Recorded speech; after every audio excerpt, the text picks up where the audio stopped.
భారతదేశం ప్రస్తుత ప్రపంచ ఆర్థిక మాంద్యంలో స్థిరంగా నిలబడింది. నేను అనేక సార్లు ప్రస్తావించాను. ప్రపంచ దేశాలన్నీ సంక్షోభంలో ఉన్నప్పుడు నెంబర్ 1 జీడిపి గ్రోత్ ఉన్నది. అట్లాగే ఇప్పటికీ స్థిరమైన కనబడుతున్నది మనం ఒక్కటే, మోడీ సర్కార్ సాధించిన ఆర్థిక ఘనత అది అన్నది. నిన్న నిర్మలా సీతారామన్ ఆర్థిక సర్వేలో అదే విషయాన్ని చెప్పుకొచ్చారు.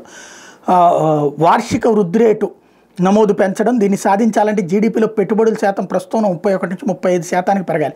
ప్రపంచ స్థాయిలో పోటీ పడాలంటే క్షేత్రస్థాయిలో నిర్మాణాత్మక సంస్కరణలు తేవాలి, నియంత్రణలు ఎత్తేయాలి, సులభతర వ్యాపారాన్ని ప్రోత్సహించాలి. రానున్న రోజుల్లో భౌగోళిక రాజకీయ ఉద్రిక్తతలు, వివిధ ప్రాంతాల్లో జరుగుతున్న ఘర్షణలు అంతర్జాతీయ ఆర్థిక వ్యవస్థకు సవాళ్లు విసరబోతున్నాయి. ఈ నేపథ్యంలో భారత్ అప్రమత్తంగా వ్యవహరించాలి. సుస్థిర అభివృద్ధిని కొనసాగించడానికి తగిన వ్యూహాలు, విధానాలు రూపొందించుకోవాలి. పంట మార్పిడి, సుస్థిర వ్యవసాయ పద్ధతులను ప్రోత్సహించాలి. ఇవి దీర్ఘకాలంలో దేశ ఆహార భద్రతకు భరోసాగా నిలుస్తాయి. సహకార రంగాన్ని బలోపేతం చేయాలి. ఫుడ్ ప్రాసెసింగ్ పరిశ్రమలకు అండగా నిలవాలి. గ్రామీణ ప్రాంతాల్లో మౌలిక సదుపాయాలు కల్పించాలి. పల్లెలను మార్కెట్లతో అనుసంధానించాలి. పునరుత్పాదక ఇంధన వనరులు విస్తరించాలి. సౌర, పవన, గ్రీన్ హైడ్రోజన్లపై దృష్టి సారించాలి. పీఎం కుసుమ్, పీఎం సూర్యఘర్ పథకాలతో పునరుత్పాదక ఇంధన వాడకాన్ని ప్రోత్సహించాలి. ఏఐ, డిజిటల్ టెక్నాలజీలకు అనుగుణంగా ఉద్యోగులు, కార్మికుల నైపుణ్యాలు ఎప్పటికప్పుడు మెరుగుపరచాలి.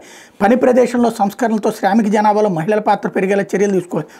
ఆరోగ్య పరిశోధన, న్యాయ, విద్య, వ్యాపార రంగాల్లో రానున్న రోజుల్లో ఏఐ కీలక పాత్ర పోషించబోతుంది.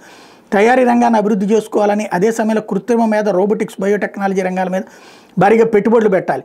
శ్రామిక మార్కెట్కి ఏ అంతరాయం కలిగిస్తుందన్న ఆందోళన అంతటా నెలకొంది. ఈ విషయంలో సంస్థలు జాగ్రత్తగా వివరించాలి, లేకపోతే పరిణామాలు తీవ్రంగా ఉంటాయి. ఏఐతో అవకాశాలు ఉంటాయి, సవాళ్లు ఎదురవుతాయి. ఈ నేపథ్యంలో ఈ సాంకేతిక దుర్వినియోగం కాకుండా నియంత్రణలు విధించాలి. ఈ గవర్నెన్స్ని, యూపీఐ ఆధార్ తదితర డిజిటల్ మౌలిక వస్తువుల్ని బలోపేతం చేయాలి.